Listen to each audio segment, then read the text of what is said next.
Run starts right now. The Bible tells us to mourn with those who mourn and grieve with those who grieve. And today, we thank you for sharing this special man with our nation and the world.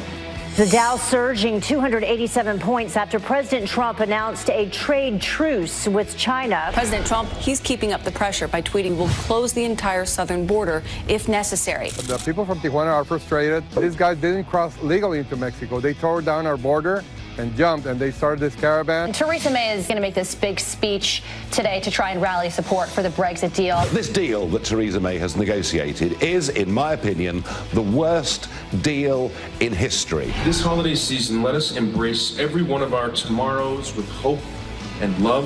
May we continue to spread peace and goodwill throughout the world. Thank you, and Merry Christmas!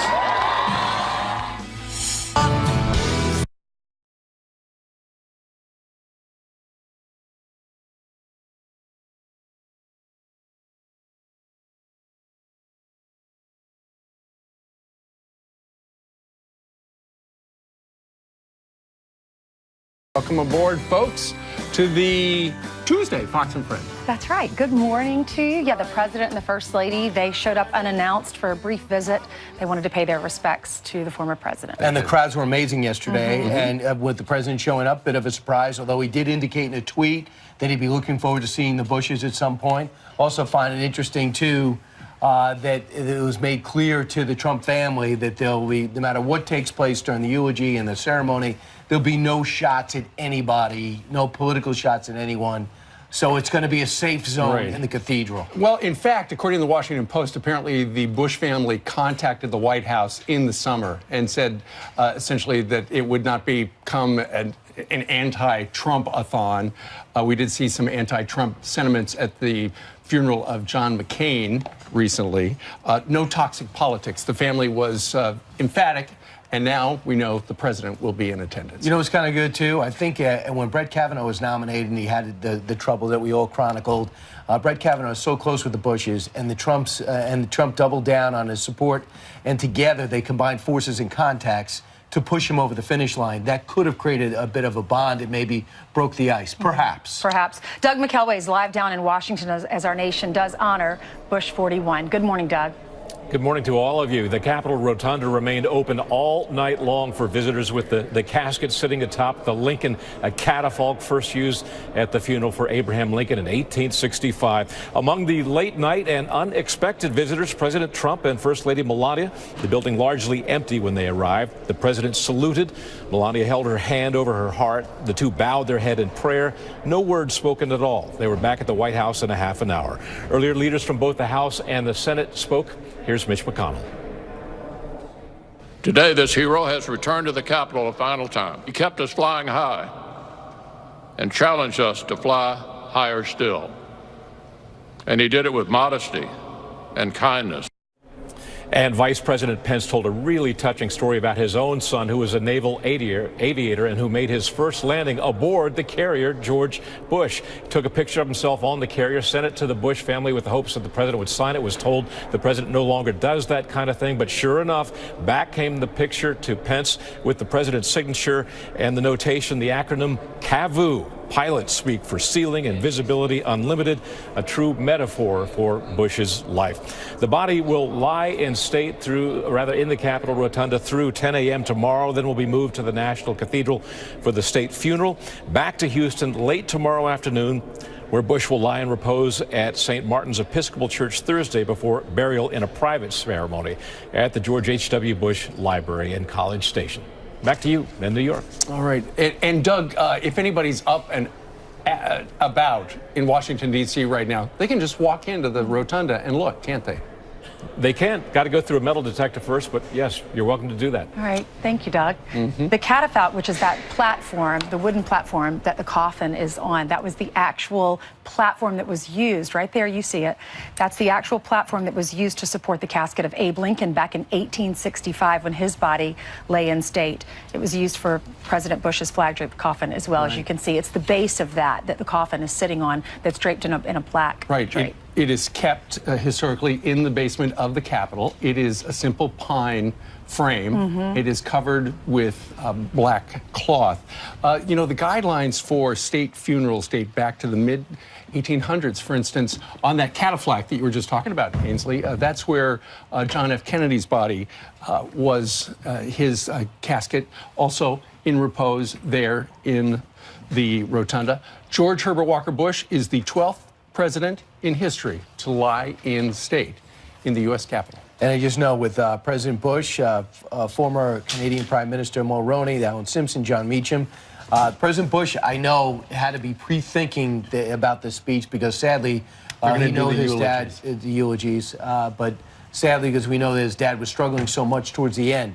But this is going to be one of the toughest speeches he's ever given, don't you think? I mean, especially because he says to everyone how emotional he gets, period.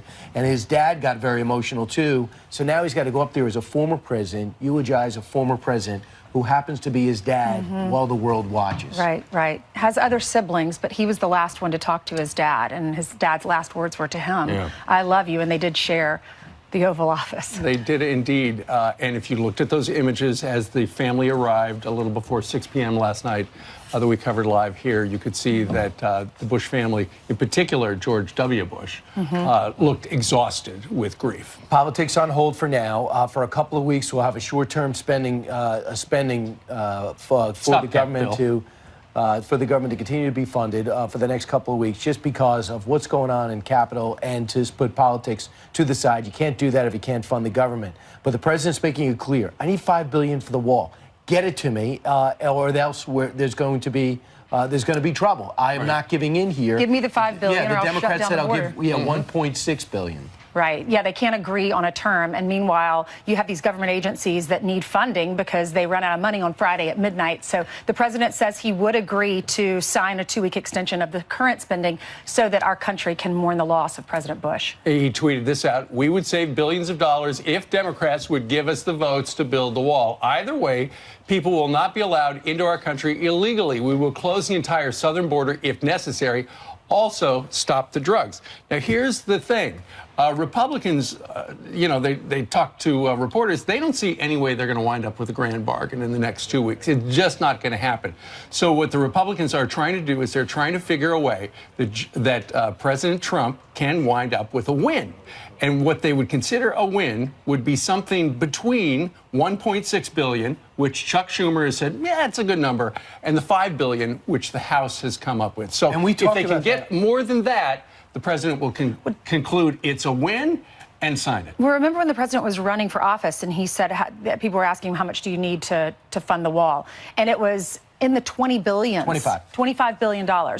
So he's already gotten some money. This would be another $5 billion if he gets a win, but it's still not what he originally wanted. He's not even going to get close to $5 billion. It would be back to work for it. And here's the thing: we talked about that last week. If you have $5 billion and promise 1.6, maybe there's something in between. However, Chuck Schumer, the minority leader in the Senate, is getting pressure from the future House leadership to say, hold the line, don't even give him 1.6. Right. So that's the type of political pressure he's doing. But if I'm Chuck Schumer, you got 2 more years to gain control of the Senate. They have no leverage over you. Go out there and do a deal to fund the government, and evidently he feels as though it could happen. But bottom line, look at the 1.6. Out of the 1.6, it's just border security. Out of that, there's $750 million for the wall. So the other stuff has nothing to do with the wall, but this whole migrant, the caravan, is helping the president's case because it's showing exactly what he says the problem is. It is chaos at our border. The wall and barriers ineffective, and the people of Tijuana are now seeing the reality. They are outraged there because the shelters are overflowing,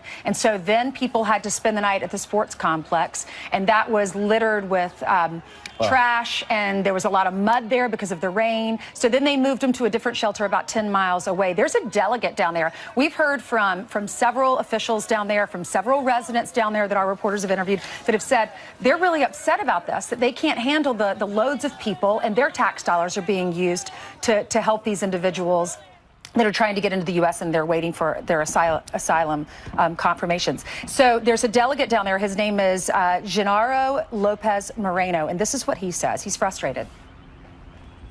The ones that are outside here on the street, they said because they already started their paperwork for getting work permits here in Mexico. They want to stay in Mexico. They know somebody popped the bubble of their American dream. The people from Tijuana are frustrated. If these people came here legally, if they went to our border and they started, work visa, student visa, or tourist visa, but these guys didn't cross legally into Mexico. They tore down our border and jumped. And what's so frustrating for the Mexicans, or rather for the Mexicans as they look at all these Central Americans, is in the past it's been relatively easy to get into the United States, but now with the tougher immigration policy of this president, it's become very hard. How hard is it? We've got some video that was taken by the Customs and Border Patrol, and what this shows, it actually shows a couple of children being dropped from the top of the 18-foot wall. Wow. It also shows that apparently some coyotes, some smugglers, helped, I think, 5 or 6 adult members of this group get over the wall. That's one of the smugglers. And then they just dropped the kids. Wow. Yeah, so one of the kids got hurt. Yeah, what happened to those kids? They got a few days. They got 20 days. They're going to be held, or they're going to be released, or we don't know. They were taken into custody. Yeah, for the Flores rule. They suspect the guy at the top who was dropping the children is he's a smuggler, and so he didn't come over.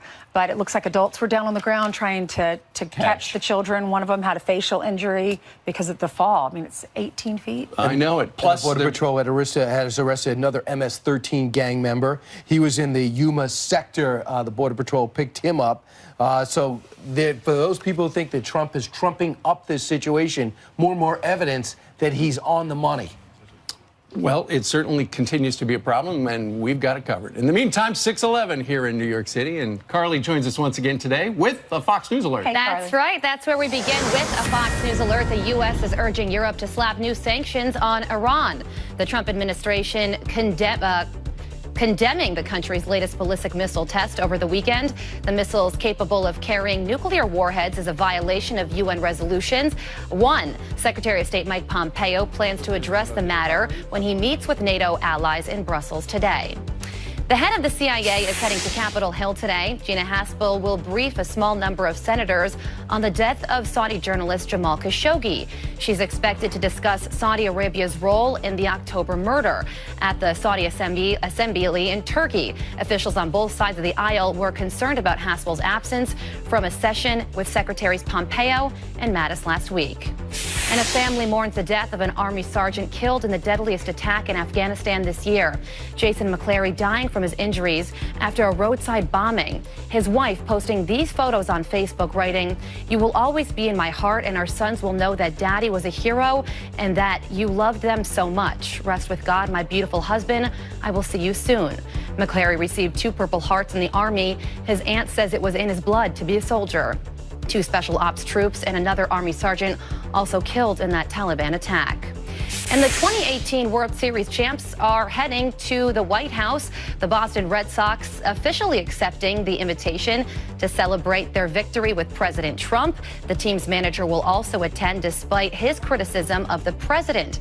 Alex Cora, a native of Puerto Rico, says he's going to use his platform, quote, the right way. The date has not been scheduled. And those are your headlines, guys. I'll send it back to you. That'll be great. And maybe they're all going to show up and we can get over this whole problem. That's right. We'll see. That'll be great. Thanks, Carly. All right, the stock market's surging after President Trump strikes a trade truce with China. How long will that rally last? We are crunching the numbers for you.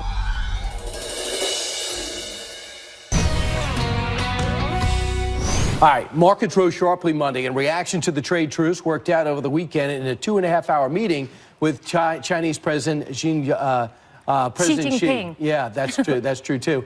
The two sides will now work on a more permanent agreement. Here to weigh in, who's weighed in already, Fox Business Network's Susan Lee. All right, Susan. Yeah. We don't know exactly what happened after 2.5 hours, and the communique from China was so vague. Very different from the U.S. side as well. What do you think we know? Look, so I think there was a lot at stake going into this dinner. I can tell you the entire global investment community, trillions and trillions of dollars worth of watching this dinner very closely. There's a lot to like. like in that we are not going up to 25% on $200 billion worth of Chinese-made goods. There's more market access being talked about, less forced technology transfer, IP protection, and China's going to buy a lot more U.S. goods in the future. Car tariffs are coming down, but there's still a lot to be worked out. They're still far apart when it comes to trade policy, and how much does China really turn the boat when it comes to protecting American companies trying to operate and make money in China. I understand they're sending a huge delegation to the U.S. shortly, so to get started.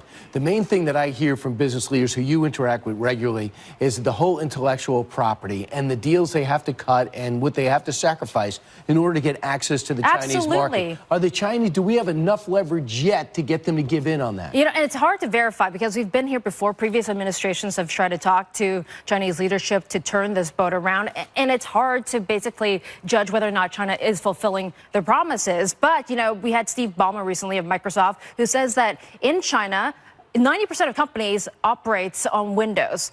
1% actually pay to use Windows. He loses $10 billion a year. Can you imagine $10 billion in revenue and what that translates through in profit? Listen to what Lawrence Summers says. Obviously, Obama administration Treasury Secretary, a big critic of this president. He says this: Trump, for all his failings, has China's attention on economic issues in a way that has eluded his predecessors. I would agree, because they just don't know how to deal with President Trump at this point, a man who's shown up with a very strong hand.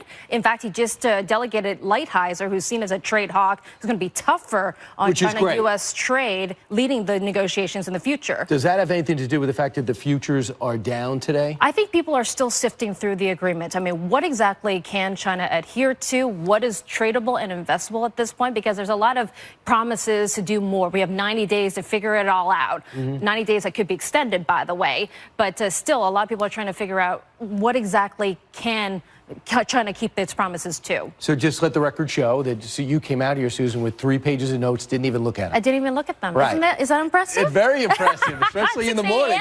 That's not bad. Yeah. Great to see you. Thank you. All right, we come straight ahead. She failed in her run for Georgia governor. Is Stacey Abrams getting ready to run for president? Why not? Plus, need another reason for immigration reform? Millions of non-citizens are cashing in on welfare. Ned Ryan says American taxpayers just cannot afford this anymore. He's here.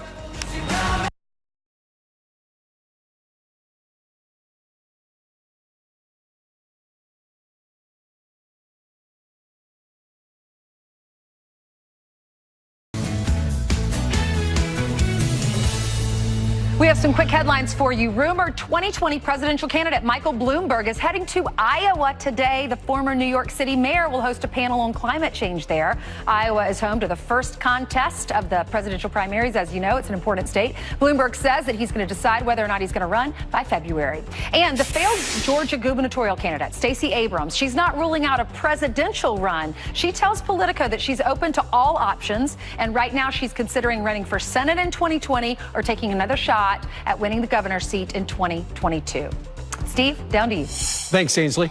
President Trump arguing stronger border security will not only keep America safe, it'll put more money in America's pockets. In a tweet, he wrote, "We would save billions of dollars if the Democrats would give us the votes to build the wall. Either way, people will not be allowed into the country illegally. We will close the entire southern border if necessary. Also, stop the drugs." Meanwhile, here in the United States, the census finding back in 2014, nearly 2/3 of non-citizens, people in this country who were not citizens, were on welfare, 63%. That is roughly 4.6 million households. And our next guest says the American taxpayers simply cannot afford to spend that any longer.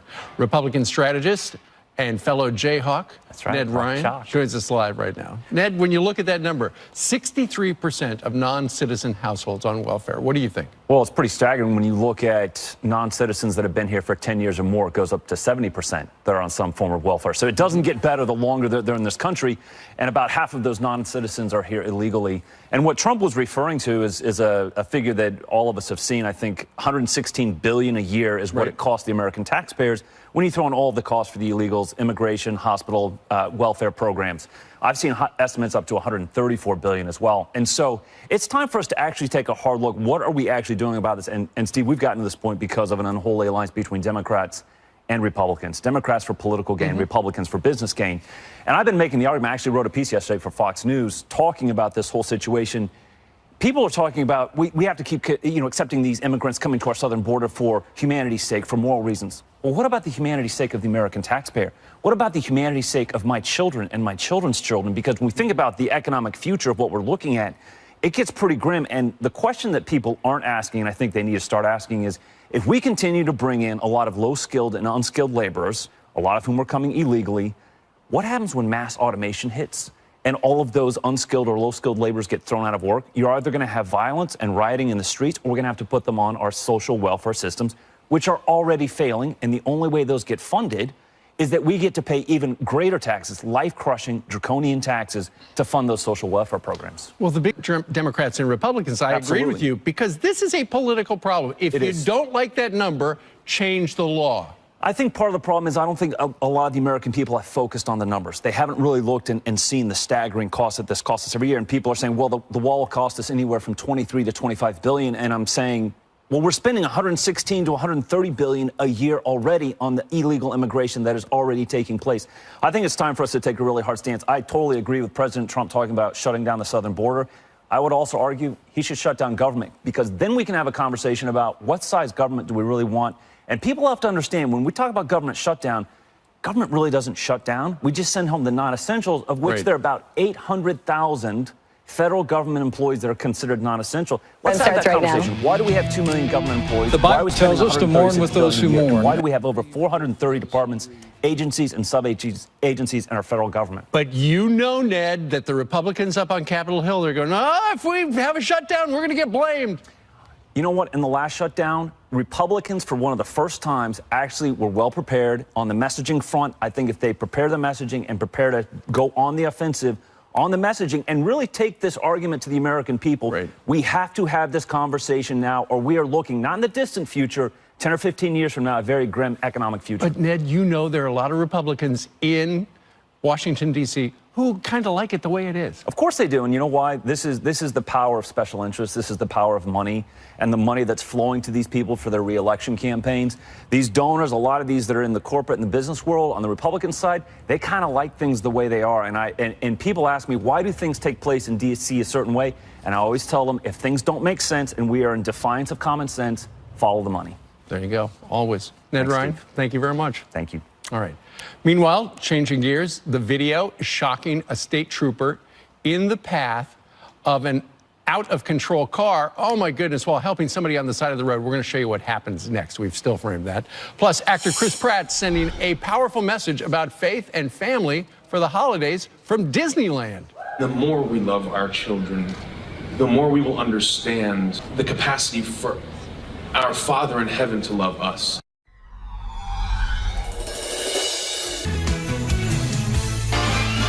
It's the most.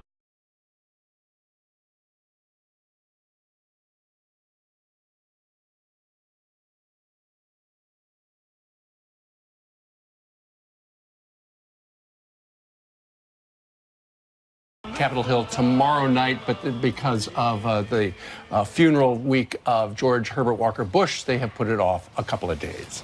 Meanwhile, Chris Pratt is making some news, isn't he? Chris Pratt, not only is he continuing to make news with his beliefs, but especially this time of the year. I know, it's beautiful. What a beautiful message he had a few days ago at the annual Disneyland's candlelight ceremony, and it was brought to our attention, and we wanted to share it with you because it's something that we think you as our audience would love. So they have this annual traditional Christmas show, and they have choirs, as you can see in the background. They sing Christmas songs, and the Christmas story is told, and he was asked to come and tell the story. So in between the songs, he stands up there and he gives a little Christmas message and talks about the story of Jesus and the manger and all of that.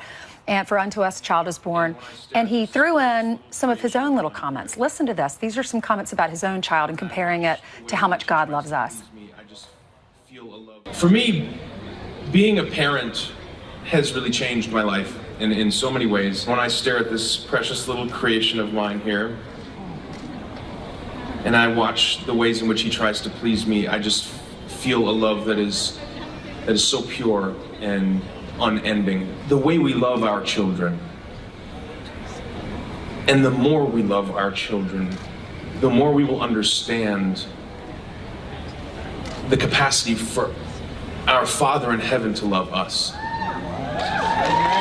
This holiday season, let us embrace every one of our tomorrows with hope and love.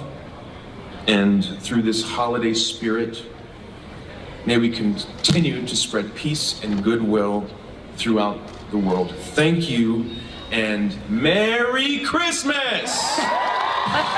That's just great. You know, Disneyland has had this candlelight ceremony since 1955, and this year he was selected as the celebrity reader of Luke's Gospel. They do a great job. I mean, I was just down at Disney. They already, like, the minute Thanksgiving was over, it was Christmas. Right. Boom. And you really get the sense. If you want to feel instant Christmas in the hot weather, that's the place to go. I would love to go and experience that. Maybe Steve will take you. Steve, let's go, please. Not a bad idea. And will Chris Pratt be there? I mean, we're all in love with him now. I don't know. I know that is the ceremony they have in Disneyland. I don't know that they have exactly the same candlelight ceremony that, going back. Well, same weather. Same weather. Disney World, What's the difference? Disneyland. Disneyland's in California. Disney World is in Orlando. Right. Euro Disney, Brian, in Europe. Where do you find Chinese Disney? I don't think coming they up have next. one, Oh, they do. Maybe. Do they? They have Disney in Good. China. I thought there were only three. I thought there were only three. Is there? Okay. No, there is absolutely Disney in China. Ted, could you look that up? We'll Google that. All right. Meanwhile, anyway, wanted to show you Chris Pratt at Disneyland. Yeah, let us know what you think about that. I'm curious. In the meantime, yes, Carly joins us right now. Is Chris we Pratt? love Chris Pratt. He always says the right thing. He's funny, too, if you follow him on Instagram. And he got himself into good shape, too. He used to be a kind of a heavy guy, and now he's a fit guy. For a role. And he sent his picture into the director, right, and they said, yeah, we haven't put a character in there yet. We'll take it. All right. Chris Pratt, he wins the day. We're calling it right now. All right, switching gears here. A body just discovered near an Airbnb where a Florida woman vanished. Carla Stefaniak was last seen 1 week ago on a birthday trip to Costa Rica. Her family says she never returned home and suspects she was kidnapped. Officials have not confirmed if the body found is Carla. And British Prime Minister Theresa May trying to convince Parliament to buy into the Brexit deal a week before it goes to vote. Now it's facing criticism by politicians on both sides of the aisle, including May's own party. Parliament now has 5 full days to debate the terms of the agreement to withdraw from the European Union. May has denied rumors that if it fails the vote, she will resign. And take a look at this shocking video. An out-of-control car hits a state trooper, sending him flying through the air. That trooper investigating another crash near West Palm Beach when the car seemingly came out of nowhere. You can see him pushing a man to the side to save him. The trooper is seriously hurt. It's unclear if the driver will face charges. And the PC police putting meat-based metaphors on the chopping block. Animal rights activists want to change certain phrases to avoid offending an increasing number of vegans. PETA calling to replace bring home the bacon with bring home the bagels, and killing 2 birds with 1 stone with feeding 2 birds with 1 scone. Instead of all your eggs in 1 basket, they will say all your berries in 1 bowl. What's wrong with all your eggs in 1 basket? I didn't think anything. You know, I keep learning how to improve my life every day. Yeah. So Can't it's make it great. up. And my vocabulary. We also learned something about Disney, didn't we? Okay, yes, I was wrong, Brian. I was terribly wrong. They have lots of Disneylands and Disney Worlds, and they even have a Disney resort in Shanghai. So they're in the U.S., they're in Japan, they're in China, and they're in France. There you go. Brian was right. Yes. It's very hard for me to be right. In the meantime, Janice is always right half the time with the weather. That's very kind of you and generous. Let's take a look at, well, first of all, why are you ladies out so early in this cold weather? What are your names? I'm Jill. And? Jennifer. And your sisters, right? Yes. And is your mom watching right now? Yes, she is. What is her name? Linda. Hi, Linda. I don't blame you for being in the hotel all nice and warm. Let's take a look at the maps because the cold is here to stay for a while. And look at the wind chills. I mean, single digits and teens across the northern plains and the Rockies. And here in New York City, we're around 31. Feels like 31. You bet it feels like 31. Past 24 hours, not too much on the radar, which is good news. We have that frontal boundary across Florida, bringing the chance for some scattered showers, a little bit of lake effect snow. And then the West Coast, that's where our next system is going to move in, and some of that energy is going to actually bring the potential for a storm across the central U.S. as we head into Thursday and Friday, maybe a coastal storm as well. What are you ladies doing today? We're going to do the 9/11 tour. Yep. And we're going to do the hop on, hop off. So we're going to get to see a little more of the city. Very nice. I'm cold, so come give me a hug. Okay. Hi, Mom. Your daughters are amazing. So sweet. Who needs a portable heater when you've got people out on the street? I know, right? She didn't give me a choice. She said, give me a hug. I'm going to say, can I get a hug? No, they all. Put them on TV. Yeah. No, yesterday Price of there was the admission. crowd out there was huge, and they were all so excited when Janice walked out there. Right. And Yeah. you watch that crowd grow. Absolutely. right, throughout If you're the in day. town for the As Christmas the and sun holiday comes up. season, stop by 48th and 6th And the Avenue. hop on, hop off is that bus. It's that double-decker bus where you can hop on and hop off and enjoy all the sights and sounds of New York if you're coming here. It's That's supposed why to be they call good. it that. That's right. It's very effective. It goes everywhere. How many of I those didn't buses know do if we anyone have knew in what the that city? was. Yeah. A lot of them. Right. You better get out of their way. They'll run you over. All right, 20 minutes before the top of the hour now on this Tuesday. Violent and fiery protests about the tax hikes rocking France for weeks. This morning, a big development. Did the government finally get the message? All right, plus this, the Supreme Court will soon hear a double jeopardy case that could have a major impact on Paul Manafort. I want the Judge Napolitano, to break it down. All Has right, he here answered come my the judge. prayers? Yes, he has. Hello, Judge. There he is.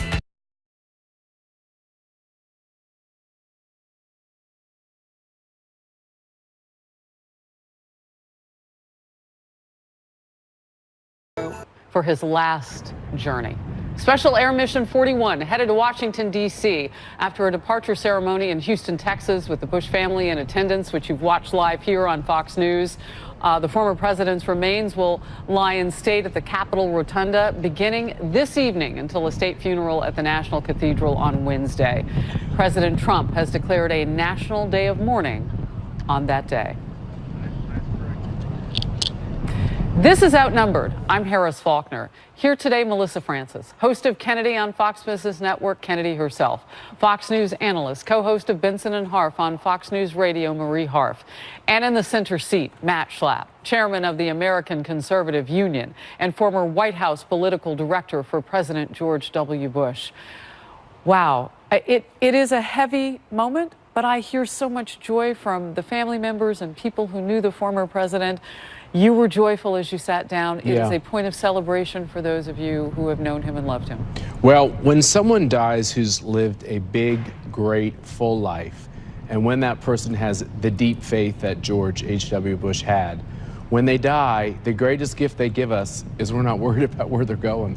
Nobody's worried about Amen. that. These are live pictures, by the way. We're going to stay with Air Force One for as long as we can. We know that that special mission landed this weekend and awaited the remains of the president. The family gathered today, and now the beautiful occasion of rarefied air. As a former pilot, he has seen rarefied air throughout his life, the youngest in the Navy at the time. We want to give him a civilian salute from this couch today. Kennedy, your thoughts? I think it's really nice how he stuck the landing. And you know when John Scott was talking about the quote he gave on his 90th birthday when he went skydiving instead of drooling in the corner, it really is inspirational. And it's so tough for a family to lose. You know, you think of his children losing both parents within a year. Yeah. You know, and especially to have such public events. My heart really goes out to them, but the nice thing is it's rare that we really pause for a moment to sum up someone's life. We were able to do that in April for Mrs. Bush and now for President Bush, and we get to dive into the aspects of his life that are not often talked about, including, as Matt pointed out in his beautiful article, his time in the Navy as a young man. And also, you know, think about it, he was the CIA director under Gerald Ford, in addition to being the U.S. ambassador to the UN. So Air Force One is out of frame now, and so we know that in about 3.5 hours or a little bit less, he will land in Washington, D.C., and we will pick up our coverage from there in terms of being able to see more parts of the journey. But we'll continue the conversation here. Your thoughts? Matt, you made a great point about the dignity with which he lived his life after his presidency. And, you know, just sort of the joyful embrace of life where he action-packed, very active, but not looking back, not holding on to that, I'm still the president. Just the dignity and the love of life. And he taught so many great lessons to the people around him. Here's one, Vice President Dan Quayle, here's what he had to say. A lot of folks, they ask me, well, what's the legacy? I said, that's a tough question. Historians will sort that out. But in my view, his legacy, Maria, was accomplishments. He got things done. When he left office, the economy was growing at, 5-6%. The Berlin Wall came down. Eastern and Central Europe freed from the yoke of communism. So many things in a short period of time, and the domestic front as well. Hearing from the former vice president on with Maria Bartiromo yesterday, one of his accomplishments, because he had to, was working with Democrats on the Hill, because he didn't have the bicameral leadership among one party that we see with our current president and have seen in years since. It really feels like the end of an era in American politics. And I felt a similar way when we said goodbye to John McCain a few months ago, that these were men who served in the military. Many politicians today haven't, just because of the timing, right? Who volunteered, who were willing to work across the aisle, who were gracious in victory and defeat. I mean, if you look at what George H.W. Bush said to Bill Clinton when he was giving him advice when he was taking office, this dignity and class that he had in that office and after, I think it feels like an era of American politics that many of us miss. We wish politics was more like this today. And I think this is another reason, on top of the personal sadness, that I'm sad for our country that he's gone. Well, a lot of people think we can get back to that, and I remain ever hopeful no matter where civility is now. He is a reminder of what that can look like. Absolutely. Be sure to keep it right here on Fox News at 5 p.m. Eastern. Brett Baer and Martha McCallum will anchor our special coverage of the ceremony in the U.S. Capitol Rotunda, where George H.W. Bush will lie in state. Leaders of the House and Senate will pay their respects, and Vice President Pence will also be there. He's scheduled to speak, actually. So you can watch all that live coverage right here on Fox. And we'll have much more this hour as well on the life and legacy of the former president, George H.W. Bush. This was moments ago as Air Force One began the flight to Washington, D.C., set to arrive 3.5 hours, now less, at Joint Base Andrews. And a Bush spokesperson tweeted this touching image of the president's service dog, Sully, lying next to the president's casket on Sunday, along with the caption, "Mission complete." Hashtag remembering 41. Stay close. Time, anywhere. Fox News.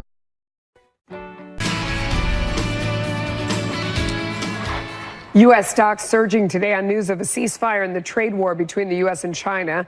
President Trump announcing the deal after a dinner with the president of China at the G20. President Trump talking up the truce on the way back from Argentina aboard Air Force One. It'll have an incredibly positive impact on farming, meaning agriculture, industrial products, computers. And what I'd be doing is holding back on tariffs. China will be opening up, and China will be buying massive amounts of product from us, including agricultural from our farmers. The president again touting the deal this morning, tweeting, "My meeting in Argentina with President Xi of China was an extraordinary one. Relations with China have taken a big leap forward. Very good things will happen. We are dealing from great strength, but China likewise has much to gain if and when a deal is completed. Level the field." And while both sides say key details have to be hammered out, Treasury Secretary Steve Mnuchin is confident we are seeing the outlines of a final deal. All right. Steve Mnuchin, I want to go on. He said there were very, very specific items. We've been working on this for a long time, for a year and a half. We got down to brass tacks. Steve Mnuchin is no joke. I mean, he has negotiated many, many, many very detailed deals over his lifetime, and he really understands finance well. This is a hopeful sign. This is, and for all of the critics that Trump's trade rhetoric would never be matched with a kind of recalibration of these major relationships. We saw it with Mexico first, and then Canada had to go along kicking and screaming, and he really did renegotiate NAFTA. And now you have America's #1 economic foe and national security foe looking at Donald Trump, and I think they look at him and they say, I think he's actually serious about wanting us to actually have reciprocal trade. So that's all got to get written down.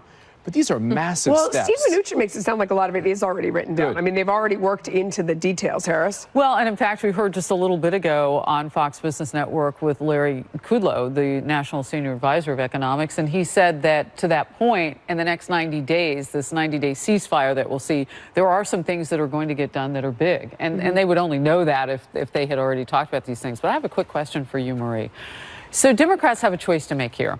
Are they going to let this deal go through, or are they going to try to, get in there and do something? Same with the USMCA. Yeah, on China, there is no deal yet. So those brass tacks that you mentioned that Steve Mnuchin's been talking about, those are all really important. And I don't think we can make a decision on any deal or support for that until we actually see them. Those are really tough details. They will not be a cakewalk working them out, certainly with the Chinese. And there are still significant tariffs on. They're not going up, but we still have significant tariffs on right now. We will have to see those details. The devil